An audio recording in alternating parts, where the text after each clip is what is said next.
Hello and welcome to the program The Law of the People and Governance on Spectrum Television. It's a beautiful Tuesday evening and a very wonderful day to talk about the issues that are bedfelling our country, Nigeria. My name is Rachel David White, coming to you from Spectrum TV here in Uyo, Akwa Ibom State. And today I'm being joined by my co-host in the person of Xavier Robert.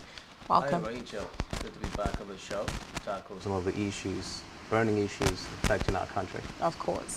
Well, today we'll look at some reports and of course we'll touch some of the areas that we couldn't touch deeply yesterday. But the major report we'll be looking at today is that of a large spending of over 130 million naira on space utility vehicles by the Senate.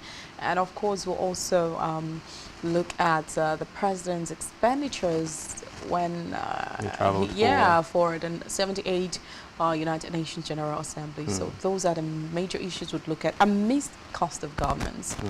Okay, so before let's head to Abia State. The Abia State government has ascribed as false the claims making the rounds that it directed Northerners who live and conduct their businesses at the cattle market around the Enugu-Umuahia Port Harcourt Expressway by Umunochi to leave the state. And while the state government, in a statement made available to journalists, said there was no iota of truth in the fake news. And according to the statement, it says those Northerners are the second and third generations of Igbos living in Lupanta.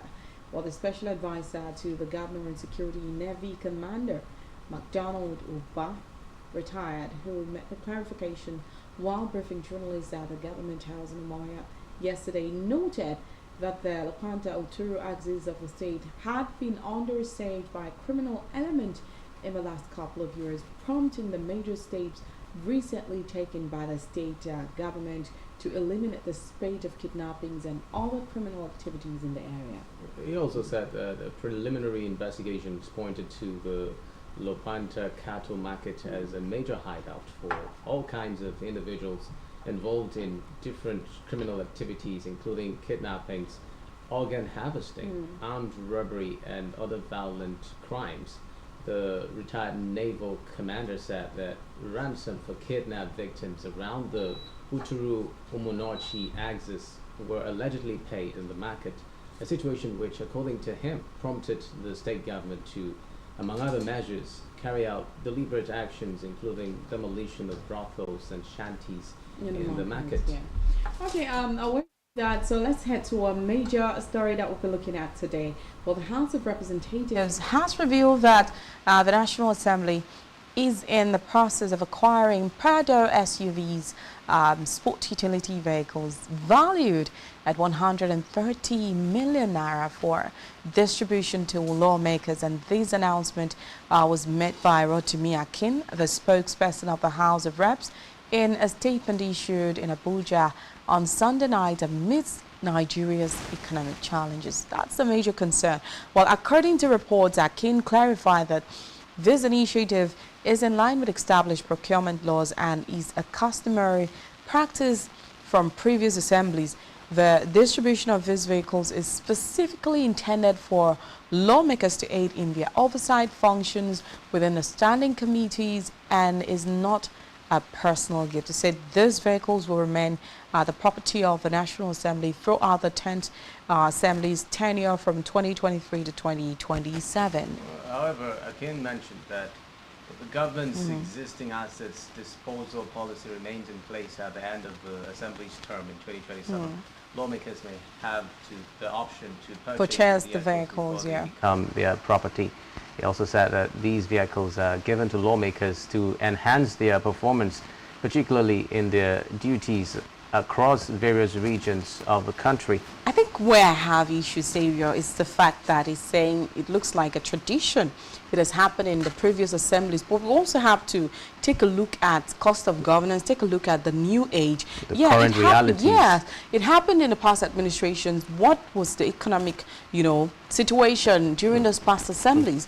is this the right time to purchase the vehicles? Well, I am not saying that it is wrong, but these are people who have occupied other, political positions before and have had, the privilege to also be Own given, these yes, vehicles. So can't we use this one, to stop this until when we know that we have a stable economy? We can now talk. I mean, we are still having issues with labor's demands. We're still having issues with, palliatives and all of that. So, well, I think when we get into the major yes, story, we'll absolutely. discuss And about this. another very important point to observe in this whole buying of utility vehicles saga, Rachel, is that, I mean, what happened to the previous vehicles that were bought for? Of course. How are these cars recircled? Is it that once the particular administration is over, it means it is time to get another set of vehicles it turns to scrap, distribute? or according to them, the lawmakers buy them, at auction prices, or Give it out to whatever. their aides or something. Well, let's get to find out more details about this in the course of the show. Another major story we're looking at today, documents published by Fitch reveal that the federal government spent a massive, 390.7 million naira on hotel accommodation for President Bola Tinubu during the 78th United Nations General Assembly UNGA session in New York last September. Well, this is according to the FIJ report, and of course, if according to the memo dated September 11, 2023, obtained by the FIJ, $422,820,000, or That's translating yeah, to to 325.5 million of course, naira. out of the total covered from costs for Tinubu and his aides at the luxury St. Regis Hotel from September 16th to 23rd. An additional $84,564 million, amounting to 65.1 million naira, was for unspecified incidental charges. The memo signed by State House Permanent Secretary Adedi Olufunso sought the President's approval for extravagant expenses. Extravagant indeed. Now, the words "payment authorized as requested" were written on the document, indicating that the President Tinubu approved the spending. Now, at St. Regis, New York, room rates are said to range from $915 to as high as $17,273 per night, including taxes and fees. The memo stated further that the Finance Ministry and Accountant General's Office were on standby to release the funds from the 15% wheat grain levy pool account once approved. Meanwhile, critics have slammed the massive hotel expenses for the one-week UNGA stay as wasteful, especially at a time when Nigeria faces severe economic challenges and high poverty levels. They termed it a lavish spending on presidential accommodation, and that it far surpasses the annual income of most citizens. Well, the revelation have, amplified calls for greater fiscal prudence in governance.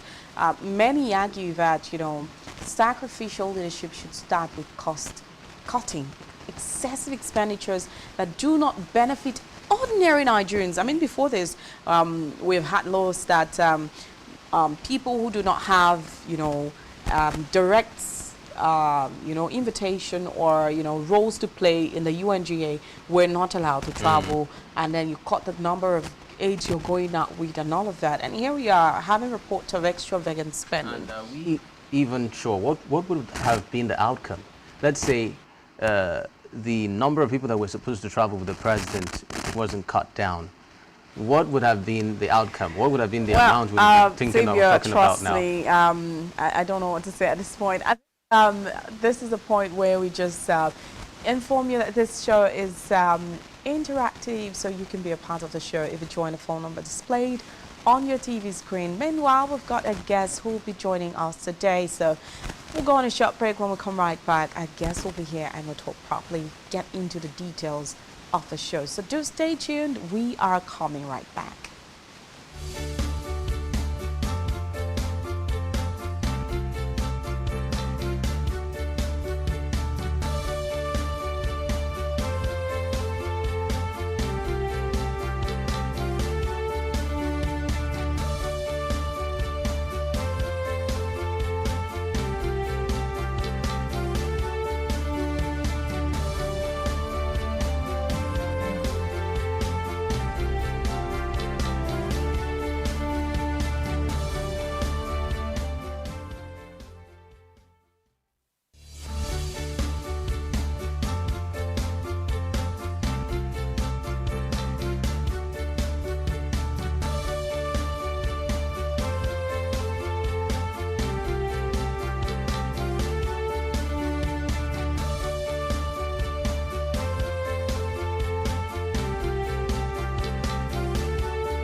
only ones allowed by grossly abused. Our governors have to share police powers with the president as stipulated by the Constitution. We do not have a federal government police force. We have the Nigeria Police Force, which shall be administered, organized, and supervised by the Nigerian Police Force. No, my lord, I want to say something. I want to say something here.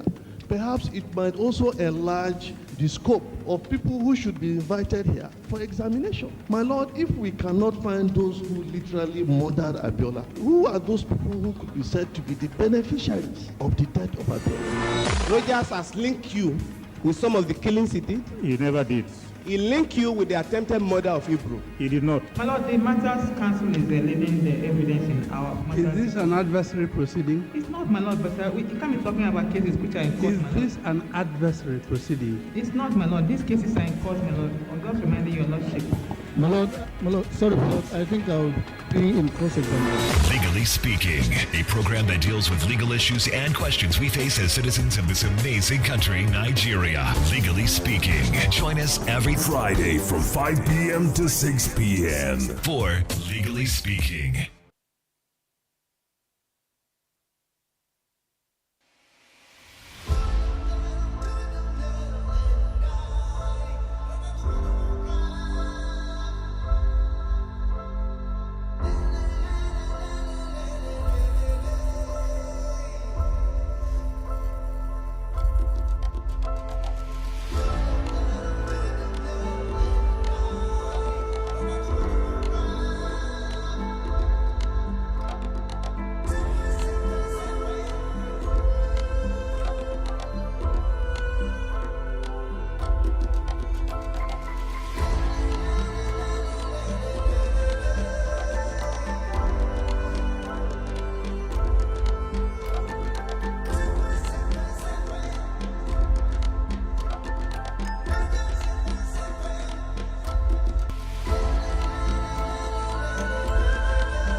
All right, welcome back to the show. It's still the program, The Law, the People, and Governance here on Spectrum Television. Welcome back, Xavier. Hey, thanks, Rachel.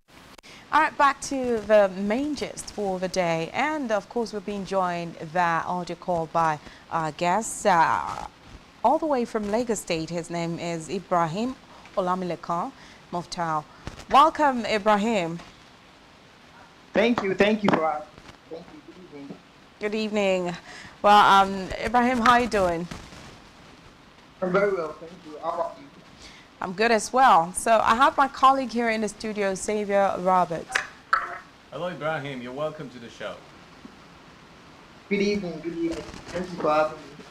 All right, so let's head straight to the first report that we'll be looking at, talking about the House of Reps getting ready to procure, in a process of acquiring Prado SUVs valued at 130 million naira for distribution to lawmakers amid, the struggling of Nigerians. What do you have to say about that?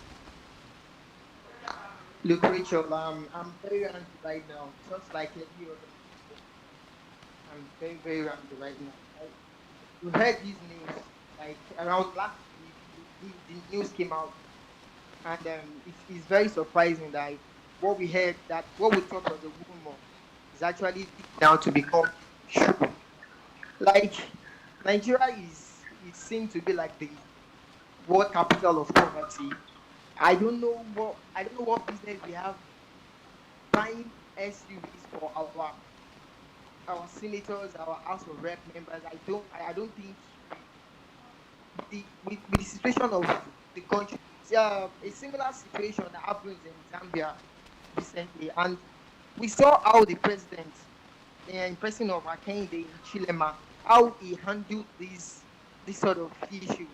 He told the House of Rep members, if they want SUV, they should go get it for themselves. We can't continue to continue to foot the bills of the House of Rep members in detriment to our own condition. It is not proper. Trust me, it is not proper, and I don't think this is the right direction for us to go. Okay. I don't think so. Ibrahim, for as long as we can remember, the Nigerian experience has always been us having our recurrent expenditures outweighing our capital expenditures. We always spent. We don't get to produce. And we even borrow to fund. We borrow to fund, Rachel.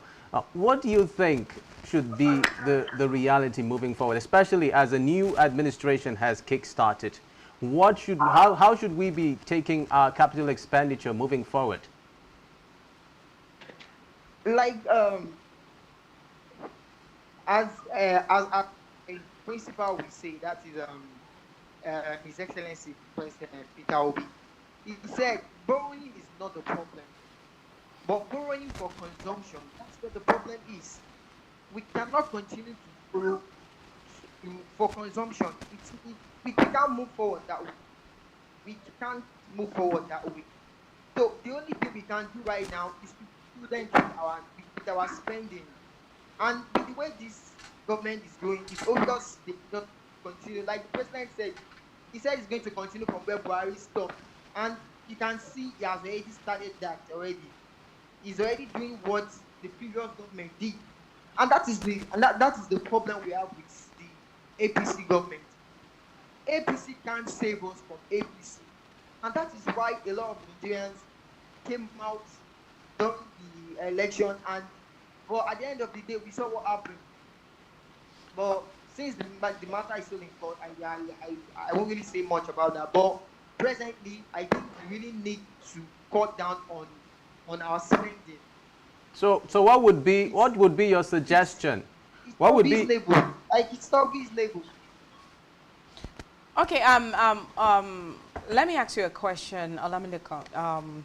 Let me ask you, I know you, from your point of view, you are a strong critic of this administration headed by the President Bola Ahmed Tinubu. Now, talking about cost of governance, acquiring SUVs for Senate and all of those persons in government. This is not an issue that has to do with, you know, the APC government. We've seen this in Nigeria over time. It's not the first time, you know, this is happening. It's not just under the APC government that this is happening. And then criticizing this administration, don't you, or would you say you can't finger one policy or project that this administration has started that, you know, looks like it means well for her citizens? Rachel, it's been 4 months of this government, and just look around you. Rachel, look around you. Walk on the street and feel the pain of the people. Trust me, there is nothing good about this government. I'm not even happy right now. There's nothing good about this government. There is nothing they've done.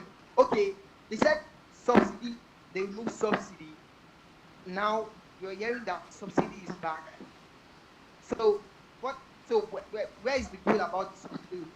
It's still a rumor. We are hearing that subsidy is back. It's just mere rumor because you know the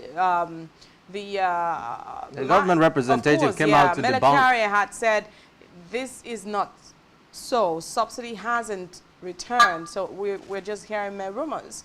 So do you have any facts to prove that indeed subsidy has returned? You see, there's something noticed about the APC government.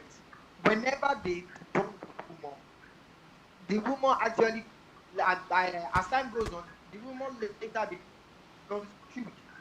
That's one thing we've noticed about the APC government. They debunked the news of the SUV. Now you can see what is happening right now. You see, so whenever the APC government, they are very notorious for that. Whenever they come out to debunk a rumor, at the end of the day, the rumor comes out to become the truth. So we don't have anything to need to for what is coming out right now. According to what we hear from the news, they said NNPC paid some amount of money because the landing cost of the petroleum was 720. That was what we heard. But we are still buying for as low as 620, 600, and 585 in some places.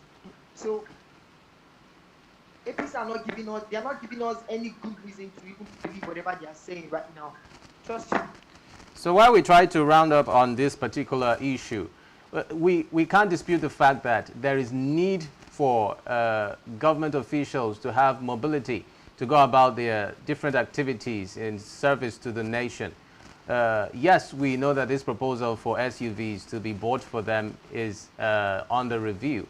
Now, what would be your own opinion as regards catering for the needs of transportation for these people occupying certain offices in government? What would you say should be government's policies in terms of providing mobility for them if buying these brand new SUVs is not the way to go? The question we should be asking now is what happens to the one they gave to the former what's it called, the former House of Reps and Senators? If you look at it very well, most of the guys that were there in the 7th Senate are still the same guy in the 8th Senate. So what are you telling me? And like the Zanga president said, that's President Akende Chelema. He said, if you want SUVs, that was what he told his House of Assembly members. He told them, if you want SUVs, go get it for yourself. After all, you're going to be driving the SUVs yourself. So sorry to say this, what a reasonable president should do is to tell the House of Rep members to buy the SUVs by themselves if they want to drive one. Okay, now, Olamilekan, can you hear me?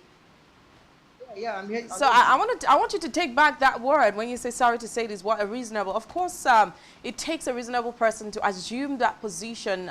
You know, sit on the seat of a president. It takes a reasonable person for our president. Okay, I take back that word. Thank you. For a president that has a conscience,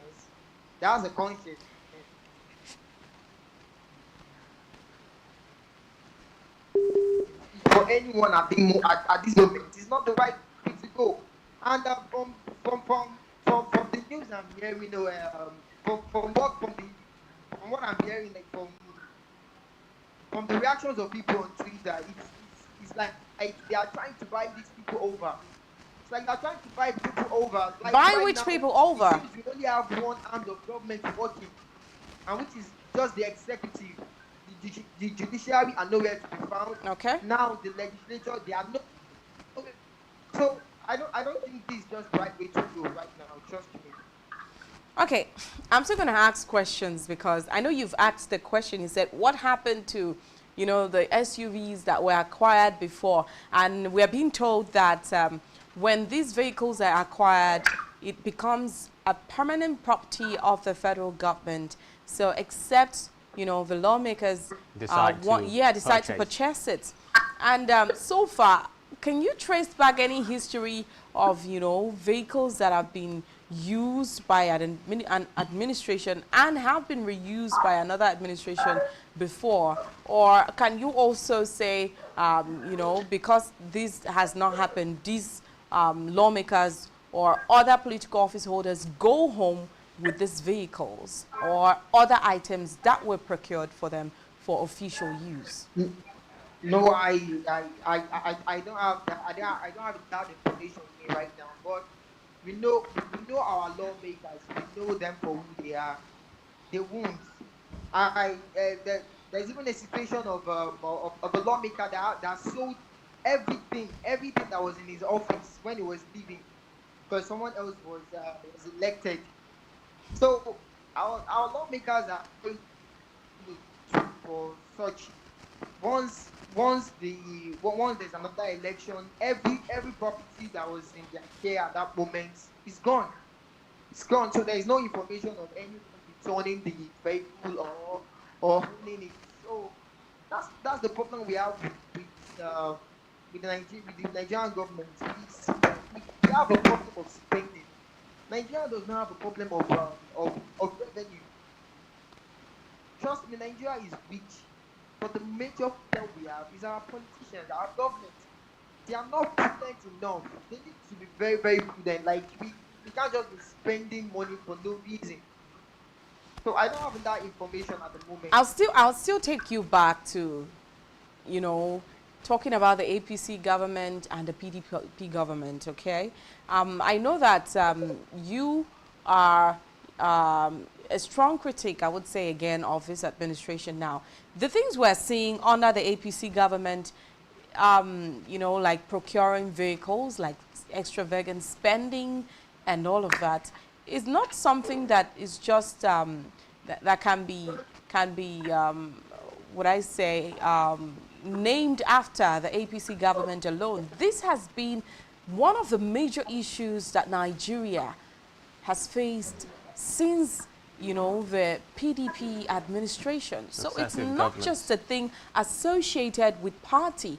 Now, sometimes I want to ask, what makes it look, what makes us think that maybe if another party was given a chance, something would be different? Or is this something, I've asked this question before, is this something that is wrong with the seats, that, sometimes our leaders stand and, while on the floor, as I would say, let me use on the floor. While on the floor, they notice the problems bedeviling the nation. But once they get on that seat, it looks like they become myopic, short-sighted. So what do you think is the main problem? Do you think it's really associated with party? You see, the thing is, the major people in APC are still the ones that were formerly in PDP. If you notice that even during the election period, people coined the word PDAPC, which means PDP and APC. They are one and the same. So what Nigerians are craving for right now is a new order. We need to do away with the old order. So this is something that is common with the old order. You see, these people, you can't teach what's it called? You can't teach there's this proverb that says you can't teach a new a new tree You understand? And you can't teach you can't change this people. They are who they are. So the only solution is for us to get a new set of people to actually be in the at the end of affair of our nation. We can't continue with the old guys and expect a new thing. It's not possible. We can't continue to do the same thing and expect a new results. Well, It's not Ibrahim. possible. Well, So Ibrahim. this is something that is peculiar to the PDP and it's peculiar to the APC. So maybe if we have a new government, new guys in government, I think maybe things might be different. But for now, the APC, this is what they are known for. Well, So that's it. Ibrahim, can you hear me? Well, whether we are looking for a new set of leaders or not, currently we already have an instituted government that is operational already for the past 4 months. They've been working. And they don't have any plans of leaving. They don't have any until plans after of leaving. So 8 or 4 we years. also have to work around what we have at the moment. What would you say would be the course of action for the present administration, since we are not hoping to, or we don't even know what would happen in the coming days? We understand that some cases are still in court, but currently we have a running administration. What would be your charge to this current administration in terms of ensuring that these issues bedeviling all sectors of our economy are addressed, especially in terms of creating the needed enablement for our economy to work well? And then let me just add one more question. Ibrahim, let me just add one more question so we wrap off with this issue and touch another. Now, going by the words of the national, of course, the senator representing Kano Central, Ibrahim Shekaru, he had said, talking about Nigeria's high cost of governance, he advised the president on the need to cut down the number of federal lawmakers, saying we don't need some of the, reps and senators. What do you have to say about that as well? So let's just wrap it up so we can touch another issue. So I didn't get the question from you. Okay, so maybe I should just answer the question you actually asked. Talking about cutting down the numbers of House of Rep members, I think that's something they should have done way back, and I don't think we can just do that now. Like that would be taking us like doing a constitution review or something like that. And I remember during the period of Jonathan, there was something about, they were talking about what was it called?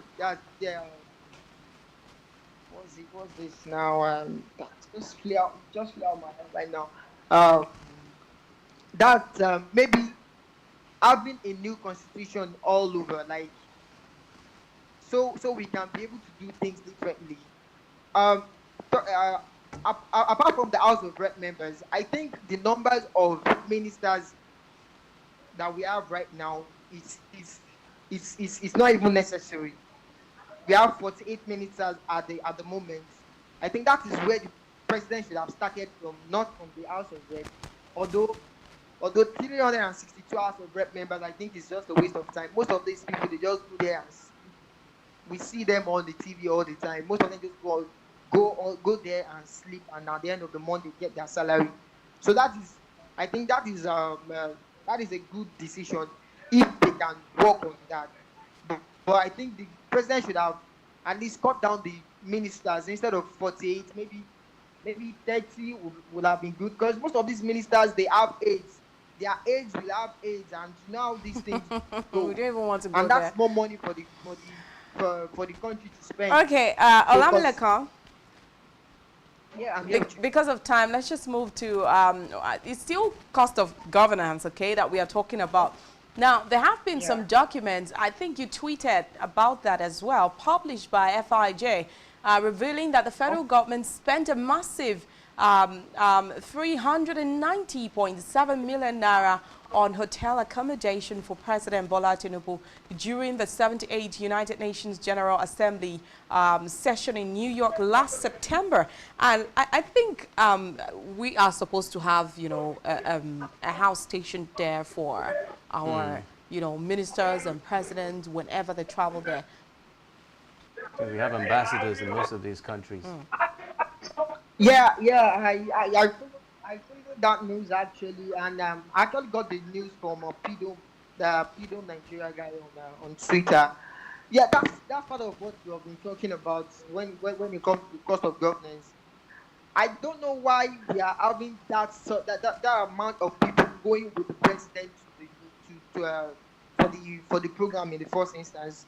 We don't need that much people following the president up and down. Like my principal will say that His Excellency President Peter Obi. He said if he has to lodge in a hotel for 250K per night, he won't be able to sleep for crying out loud. How can you be sleeping in a hotel of 250K when that 250K can pay for the school fees of at least maybe 25 students in a school? So I don't see why our president should be lodging in a hotel when we actually have a house that can house him in New York. Something like this happened when Peter Obi was governor of Anambra State. President Olusegun Obasanjo wanted to visit Anambra State, and the House of Assembly members, they decided to build a new house for the president to stay. So they brought They brought the budget to the governor for him to sign. But what did he say? It was like, this man is not going to stay here forever. So why do we need to build a new house for him? And by the time they come up with the budget, this budget was going to like hundreds of millions of naira. So what Peter Obi did then was, okay, since we are having the president, for how long is he coming? He had to put a call through to the president to know how long he's going to stay. Peter Obi had to leave his own house, like the governor's lodge. He had to leave and lodge in a hotel and make the president stay in his house for the period of time. So this is how our government. That is how our government should do. Like, we have to learn to cut on our cost of governance. It is very important. But we have reports that. Do you remember the reports that we had that the president actually cut down the list of people accompanying him on that UNGA summit? That the list of people to accompany him for that summit was actually reviewed. Was actually reviewed. So are you still saying that it should have been sliced much more than it was? Or it's not. So it's not even about the numbers now. It's about the money used to lodge in our hotel when we have an alternative. Why can't they make use of the alternative? Why spend that much money? For crying out loud, you're staying for just a week. I think it was 7 days. We even heard rumors that some of the entourage, some of them were lodging with girls, and although those were rumors, but those are mere rumors, and we haven't had anything about it. Neither have we had, anyone coming out to strongly prove that these rumors are actually true. I mean, trust Nigerians, the photos would definitely have surfaced somewhere, so we haven't had that yet. You mean the one of House of Representatives, the entourage, like, clubbing in the Hello? I didn't get your last question. Okay, can you hear me? No, I was saying we don't have proof of that, but we are majorly looking at the expenses. We are talking about cost of governance, and then we have the labor's demand on the table. Of course, Labour had given 30 days ultimatum to go on strike, and then we also have, federal government's promised palliative to states to cushion effect of subsidy removal, and a whole lot of issues on ground. We are grappling with the economy right now, and then we are also procuring SUVs for senators, and then we are also seeing that we spent over 325 point how many million naira just to cover ourselves up, or just to spend the number of days we spent in New York. I mean, do you think this is really uncalled for at this time? Yeah, you mentioned the words of your principal saying he wouldn't be able to sleep, do you think he would be any different? This is a state, a function that he needs to attend, and of course he also needs to, you know, be comfortable while serving the nation over there. So do you think it would do any difference? I talked about, you know, our leaders having to sit on the floor and see what's on the table to do, and once they get on that seat, it looks like those things are not there anymore, and they do what they want to do, or toe the line of the past administration. Look, Rachel, this is not like a hearsay. This is something that Peter Obi has done before. You see, if he hasn't occupied any position before, we might be saying, okay, maybe when he gets there, he might turn into something else. But this man has proven himself over and over again. He has proven himself, and this is one of the issues. This is one of the things that made him have issues with the House of Rep members when he was governor in Anambra State. He cut down the cost of governance, and everyone around him, they felt the impact of the government when he was a governor, and that is what a government with conscience should do at this particular moment. At this particular time we are in Nigeria, we don't have that time. We don't have that money to spend. Even if we have the money, like Nigeria, we are not producing. We are not productive enough. Like I said earlier, Nigeria, we don't have the problem of revenue. We have the problem of spending. So we have to really cut down the cost of governance. All the unnecessary spending they have to go. They really have to go, and that's just the only way forward right now. Okay. Do you have any questions for him? I was going to quickly ask Ibrahim that what we've been used to over the years has been situations where successive leaders come up with all sorts of policy statements, all sorts of blueprints, high-sounding promises of what they are going to do to the people and everything that they are going to bring to bear to ensure that Nigerians live better.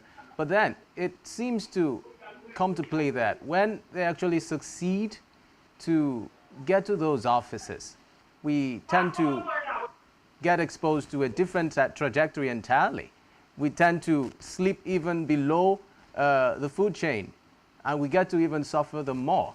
Do you think there are practical steps that must be taken to ensure that when successive leaders come to govern us, they actually stick to the promises they make to the people and bring these dividends of democracy that we really yearn for? Yeah, that's why we should have movements like the obedient movement that will always hold the government to their words. And that's why we also have the National Assembly. It's as if the National Assembly right now, they are non-existent. It's like they are in the pocket of the executive right now. The National Assembly is supposed to checkmate whatever the executives are doing. But at the moment, I think that's even the major reason why the SUVs is being given out to them, so as to keep them short. You understand what I'm saying? So the only way we can make sure our leaders do the right thing is by having the right set of people in the National Assembly, and we also have a very good opposition, not like the PDP. The PDP right now, I don't know, they've given the APC a lot of time to do a lot of things that it's not supposed to be doing. So I think the obedient movement are now if you check the obedient movement, whenever someone from the Labour Party messes up, we drag them. So we don't leave anyone. We are not leaving any stone unturned. And I think that's just the way forward right now.